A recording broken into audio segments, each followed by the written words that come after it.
Let's be real for a second. Most handmade sellers aren't running a business.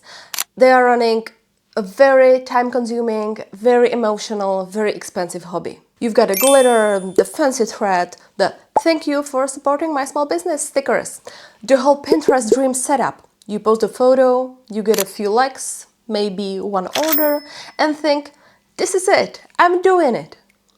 Then, a week later, you check your PayPal balance, $12. You do the math.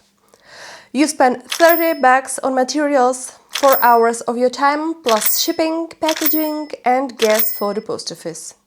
And you realize you basically paid someone to take your art off your hands. If you are working 10 hours to make $3 profit, that's not entrepreneurship. That's a glitter-covered tragedy.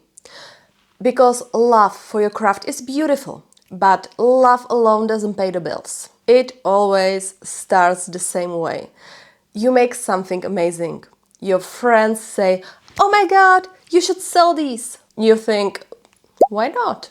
You open an Etsy shop, pick a cute name and hit publish. You wait for the magic to happen. Crickets. So you start tweaking your prices, lowering them, still nothing. You start feeling frustrated, wondering if maybe your products just aren't good enough. But here's the truth no one tells you.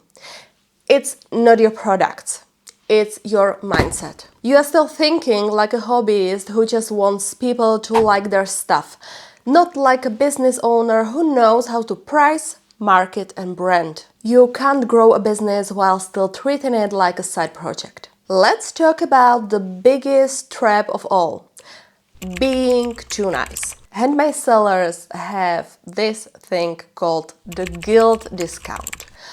You know, when someone says, "Oh, that's a bit pricey," and suddenly you are like, "Okay, fine, I can do it for less." You are not being kind. You are just training your customers to expect discounts. And here's the thing, people don't value what comes cheap. If you want people to respect your work, you have to respect it first. When you price your item too low, people subconsciously think, maybe it's not that high quality. But when you confidently price your work based on its true value, materials, time, and your talent, something shifts. You start attracting the kind of buyers who get it. Because, let's face it, your ideal customers aren't bargain hunters.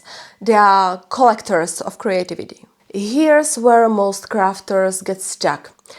They want to grow, but they also don't want to feel salesy. So instead of promoting their work, they hide behind it. They post softly. They hope someone notices. They whisper their prices like it's a secret. Meanwhile, big brands are shouting about mass-produced products that cost $1 to make and people are happily paying $50. You are not losing because your product isn't good enough. You are losing because you are afraid to be seen. Stop apologizing for being a business. You don't owe anyone cheap prices or free shipping to prove you care. You are not just selling beads, candles, or jewelry. You are selling a piece of your creativity, your time, your patience, your energy. That deserves to be paid for. Every handmade seller eventually hits burnout. You start creating out of love, but end up creating out of obligation. You are answering DMs at midnight, making last-minute orders, chasing shipping deadlines, and you realize you are exhausted. You've lost your spark that made you start. Now every new order feels heavy instead of exciting. And here's the painful part. You start resenting your craft. Not because you stop loving it, but because you build a system where your creativity only leads to stress. That's not failure. That's a sign your business model needs a glow up. Because burnout doesn't happen from doing too much. It happens from doing too much for too little return. So, what's the fix? It's not a new logo. It's not better photos. It's not a viral Etsy listing. It's your mindset. A hobbyist asks, what will people pay for this? A business owner asks, what's the true worth of my time? A hobbyist says, I just want to make people happy. A business owner says, I want to build something sustainable that supports my life. It's not arrogancy, it's responsibility. You start setting prices that make sense. You create boundaries. No more rush orders at 2 a.m. You start saying no to unprofitable requests and yes to your own growth. That's when your business begins to evolve. Once you stop working in your business and start working on it, things change fast.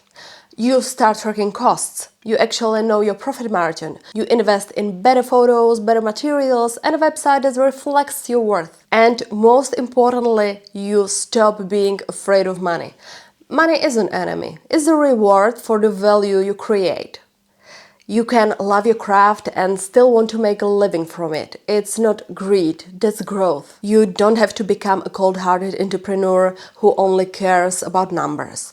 But you do need to treat your creativity like it deserves respect, not charity. Let's be honest, the support small business culture is beautiful until you realize half the people saying it expects discounts or free shipping. You can't build a thriving business on guilt, kindness, or exposure. You can't pay your rent with compliments. And I just love doing it doesn't replace a paycheck. You are not asking for too much when you want your business to be profitable. You are asking for fairness, for your talent to be valued like any other skill. The moment you stop undercharging, everything changes. Your audience, your energy, your confidence. You start creating from abundance, not exhaustion. So here's your homework. Raise your prices. Fix your mindset and stop being afraid to take up space in your industry. You don't need to be the cheapest. You need to be the most authentic. When people buy handmade, they are not just buying a product. They are buying a connection. They are buying a story. And you can tell that story if you are burnout and broke. So next time you price your work, remember, you are not selling jewelry or candles or art. You are selling time you will never get back. Make it worth it. So ask yourself, are you building a business or just collecting receipts for your hobby? Because when you start treating your craft like a business, it will start paying you like one. And the best part? You will fall back in love with creating because it will finally feel freeing again, not draining.